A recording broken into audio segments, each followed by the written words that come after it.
Romanos capítulo 1. Eu, Paulo, servo de Cristo Jesus, escrevo essa carta.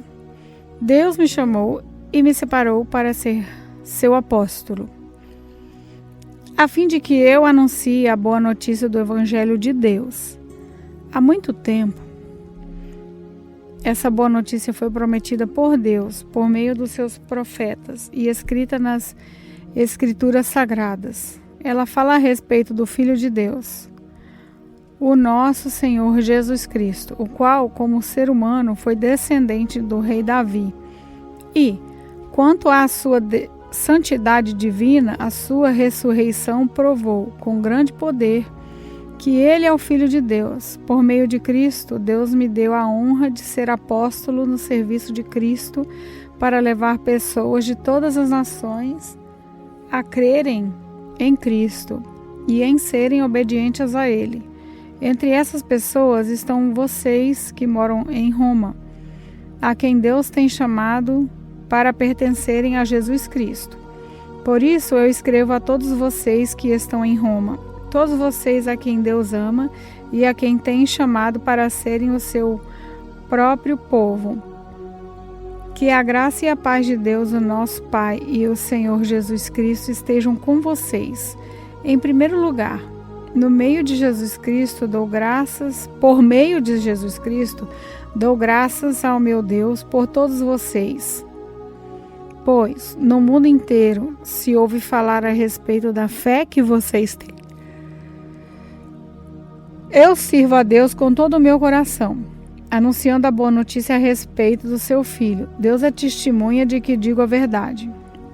Ele sabe que eu sempre lembro de vocês e oro por vocês. Eu peço a Deus que, se for da sua vontade, Ele faça com que agora eu possa ir visitá-los, pois eu quero muito vê-los, a fim de repartir bênçãos espirituais com vocês para fortalecê-los. Quer dizer, para que nós animemos uns aos outros por meio da fé que vocês e eu temos. Meus irmãos, quero que saibam que muitas vezes resolveria visitá-los, mas fui impedido até agora de fazer isso, pois eu gostaria que o meu trabalho produzisse resultados entre vocês também, como tem acontecido entre outros não-judeus. Pois é meu dever pregar a todos, tanto os civilizados como aos não civilizados, tanto aos instruídos como aos sem instrução. É por isso que eu quero anunciar o Evangelho também a vocês que moram em Roma. Eu não me envergonho do Evangelho, pois ele é o poder de Deus para salvar todos os que creem, primeiro os judeus e também os não-judeus. Pois o Evangelho mostra como é que Deus nos aceita. É por meio da fé, no começo ao fim. Como dizem as Escrituras Sagradas, viverá aquele que, por meio da fé, é aceito por Deus.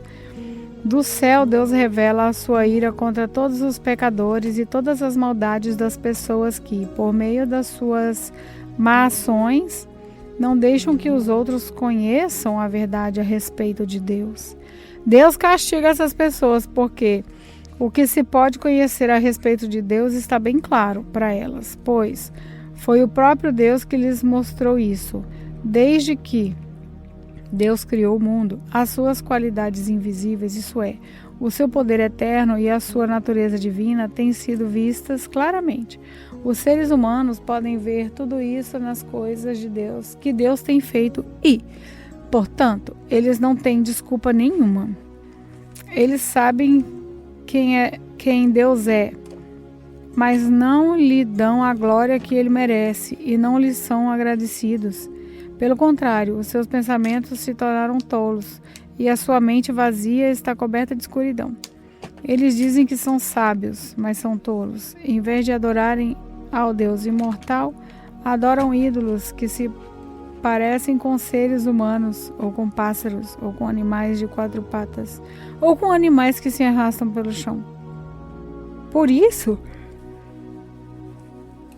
Deus entregou os seres humanos aos desejos do coração deles, para fazerem coisas sujas e para terem relações vergonhosas uns com os outros.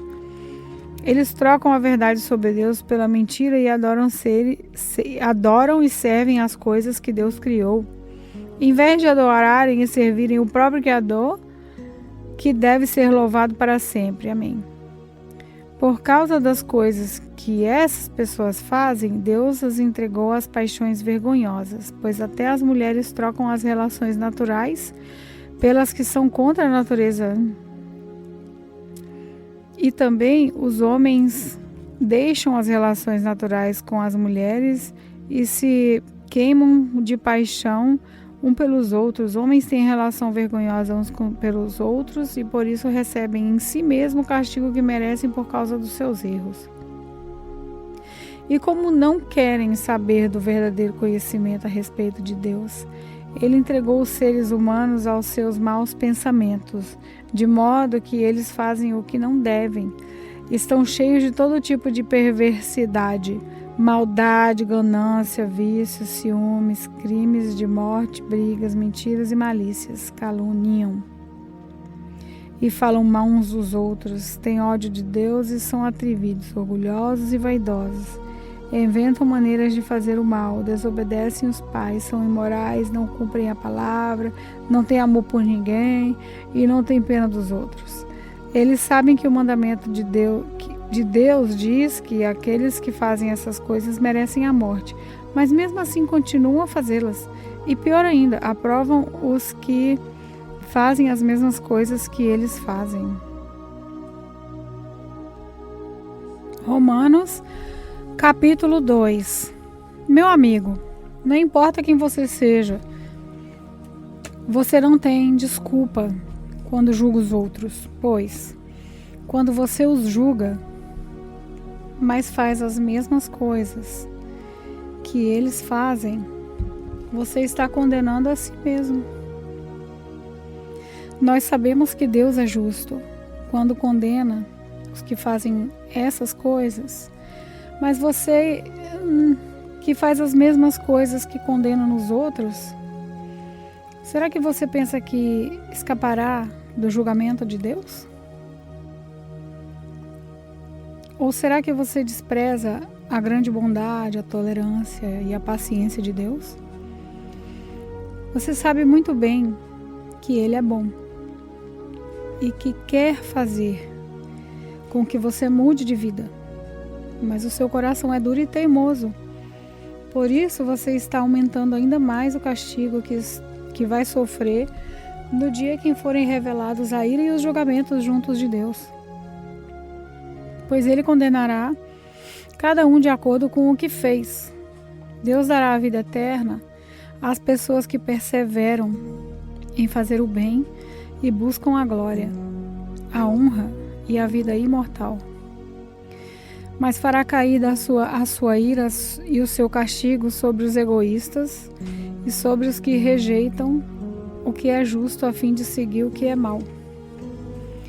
Haverá sofrimentos e aflições para todos os que fazem o mal, primeiro para os judeus e também para os não-judeus.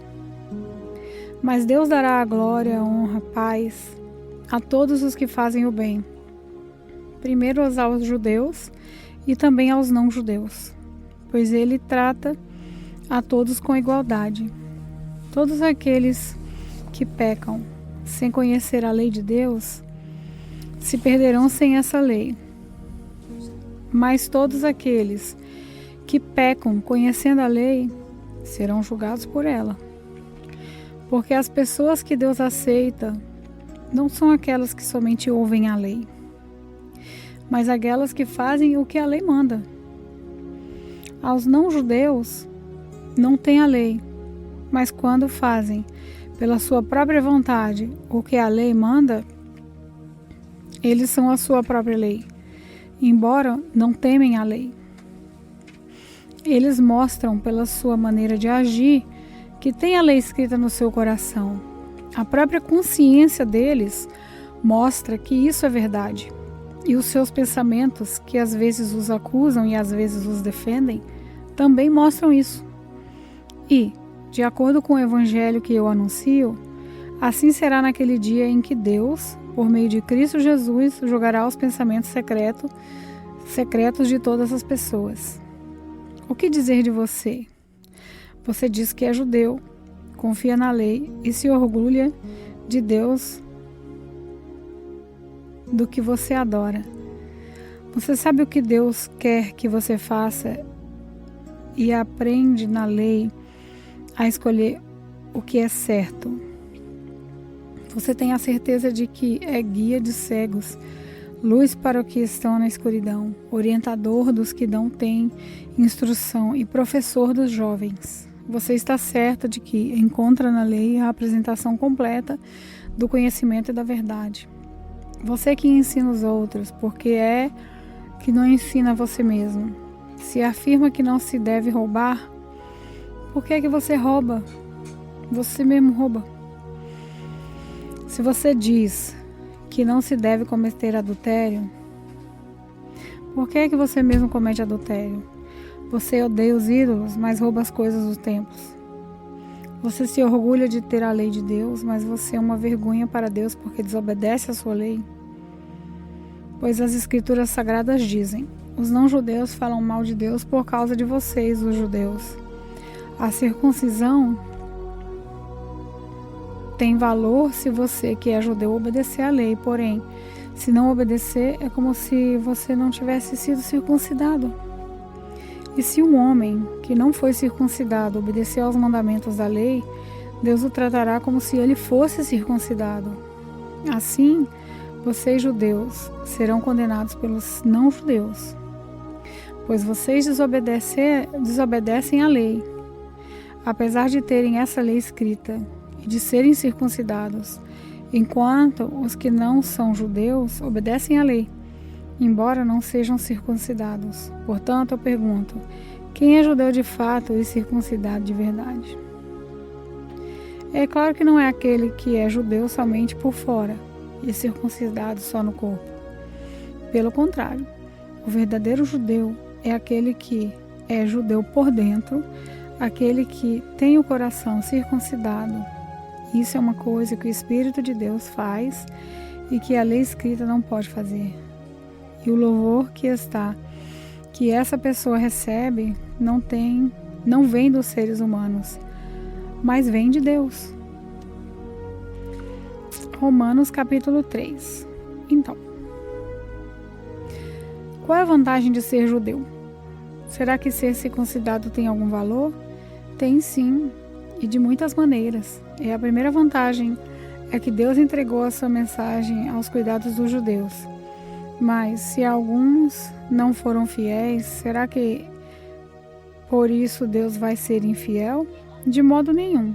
Que Deus continue a ser verdadeiro, mesmo que todas as pessoas sejam mentirosas, como dizem as Escrituras Sagradas a respeito dele, que fique provado que tu tens razão quando falas, e que sejas vencedor quando fores julgado. Mas, se as injustiças que cometermos servem para mostrar que Deus age com justiça, o que é que podemos dizer? Que Deus é injusto quando nos castiga? Eu falo aqui como as pessoas costumam falar. Claro que não. Se Deus não fosse justo, como poderia julgar o mundo? Não, mas digamos que a minha mentira faz com que a verdade de Deus fique mais clara, aumentando assim a glória dele. Nesse caso, por que é que devo ainda ser condenado como pecador? Então, por que não dizer: façamos o mal para que desse mal venha o bem? Na verdade, alguns têm me caluniado dizendo que eu afirmo isso, porém eles serão condenados como merecem. Então, será que nós, os judeus, estamos em melhor situação do que os não-judeus? De modo nenhum. Já mostrei que todos, judeus e não-judeus, estão debaixo do poder do pecado.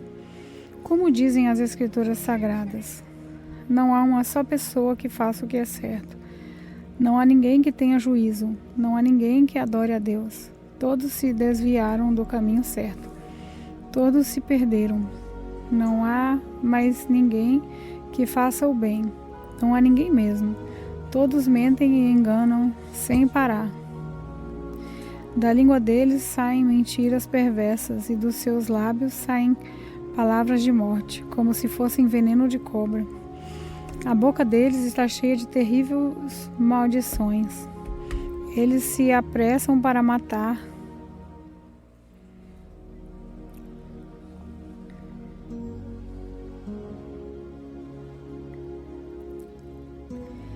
Por onde passam, deixam a destruição e a desgraça. Não conhecem o caminho da paz e não aprenderam a temer a Deus.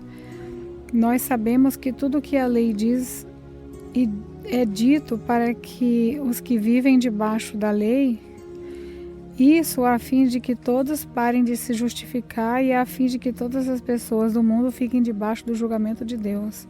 Pois ninguém é aceito por Deus por fazer o que a lei manda, porque a lei faz com que as pessoas saibam que são pecadoras. Mas agora Deus já mostrou que o meio pelo qual Ele aceita as pessoas não tem nada a ver com a lei. A lei de Moisés e os profetas dão testemunho do seguinte: Deus aceita as pessoas por meio da fé que elas têm em Jesus Cristo. E assim que Ele trata todos os que creem, pois não existe alguma diferença entre as pessoas. Todos pecaram e estão afastados da presença gloriosa de Deus. Mas, pela sua graça e sem exigir nada, Deus aceita todos por meio de Jesus Cristo, que os salva. Deus ofereceu Cristo como sacrifício para que, pela sua morte na cruz, Cristo se tornasse o meio de as pessoas receberem o perdão dos seus pecados. Pela fé nele, Deus quis mostrar com isso que Ele é justo. No passado, Ele foi paciente e não castigou as pessoas por causa dos seus pecados, mas agora, pelo sacrifício de Cristo, Deus mostra que é justo. Assim, Ele é justo e aceita os que creem em Jesus. Será que temos motivo para ficarmos orgulhosos? De modo nenhum. E por que não? Será que é porque obedecemos a lei? Não é não. É porque cremos em Cristo. Assim, percebemos que a pessoa é aceita por Deus pela fé e não por fazer o que a lei manda. Ou seja, que Deus é somente Deus dos judeus? Será que não é também Deus dos não-judeus? Claro que é. Deus é um só e aceitará os judeus na base da sua fé e também aceitará os não-judeus por meio da fé que eles têm.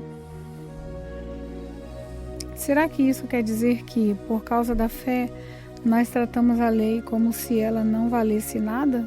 Não, de modo nenhum. Pelo contrário, afirmamos que a lei tem valor.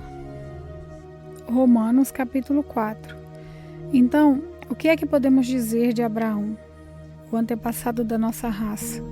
O que foi que ele conseguiu? Se foi por causa das coisas que ele fez que Deus o aceitou, então ele teria motivo para se orgulhar, mas não para se orgulhar diante de Deus. Pois o que essas escrituras sagradas dizem? Elas dizem: Abraão creu em Deus e por isso Deus o aceitou. O salário que o trabalhador recebe não é um presente, mas é o pagamento a que ele tem direito por causa do trabalho que fez. Porém, a pessoa que não põe a sua esperança nas coisas que faz, mas simplesmente crê em Deus, e a fé dessa pessoa que faz com que ela seja aceita por Deus. O Deus que trata o culpado como se ele fosse inocente. E isso foi o que Davi queria quando falou da felicidade daqueles que Deus aceita, sem levar em conta o que eles fazem. Davi disse: Feliz aquele cujas maldades Deus perdoa e cujos pecados ele apaga. Feliz aquele que o Senhor não oculta de cometer pecado. Será que essa felicidade de que Davi falou existe somente para os não circuncidados? É claro que não. Ela existe também para os que não são circuncidados, pois já citamos as escrituras sagradas que dizem: Abraão creu em Deus e por isso Deus o aceitou. Quando foi que isso aconteceu? Foi antes ou depois de Abraão ser circuncidado? Foi antes e não depois. Ele foi circuncidado mais tarde E a sua circuncisão foi um sinal para provar que Deus aceitou Abraão porque ele tinha fé. E isso aconteceu quando ele ainda não havia sido circuncidado. Assim, Abraão é o pai espiritual de todos os que creem em Deus e são aceitos por ele, mesmo que não sejam circuncidados. Ele é também pai dos que são circuncidados, não apenas porque são circuncidados, mas porque vivem a mesma vida de fé que Abraão, o nosso pai, viveu antes de ter sido circuncidado. Deus prometeu a Abraão e aos seus descendentes que o mundo ia pertencer a eles.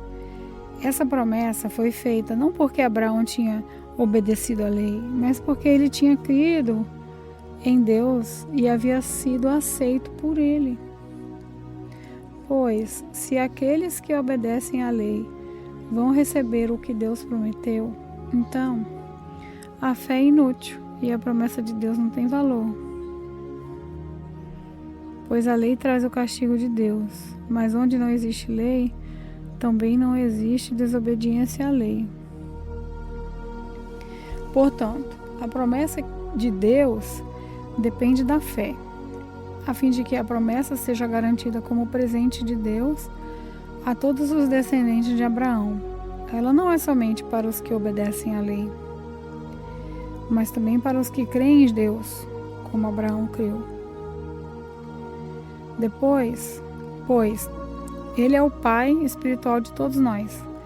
Como dizem as Escrituras Sagradas, eu fiz de você o pai de muitas nações. Assim a promessa depende de Deus, em quem Abraão creu, o Deus que ressuscita os mortos e faz com que exista o que não existia. Abraão teve fé e esperança, mesmo quando não havia motivo para ter esperança, e por isso ele se tornou o pai de muitas nações, como dizem as Escrituras. Os seus descendentes serão muitos. Abraão tinha quase 100 anos, mas mesmo quando ele pensou a respeito do seu corpo, que já estava como morto, ou quando lembrou que Sara não podia ter filhos, a sua fé não enfraqueceu. Abraão não perdeu a fé, nem duvidou da promessa de Deus. A sua fé o encheu de poder, e ele louvou a Deus, porque tinha toda a certeza de que Deus podia fazer o que havia prometido. Por isso, Abraão, por meio da fé, foi aceito por Deus. As palavras "foi aceito" não falam somente dele, falam também de nós, que seremos aceitos. Nós, os que cremos em Deus, o qual ressuscitou Jesus, o nosso Senhor. Jesus foi entregue para morrer por causa dos nossos pecados e foi ressuscitado a fim de que nós fôssemos aceitos por Deus.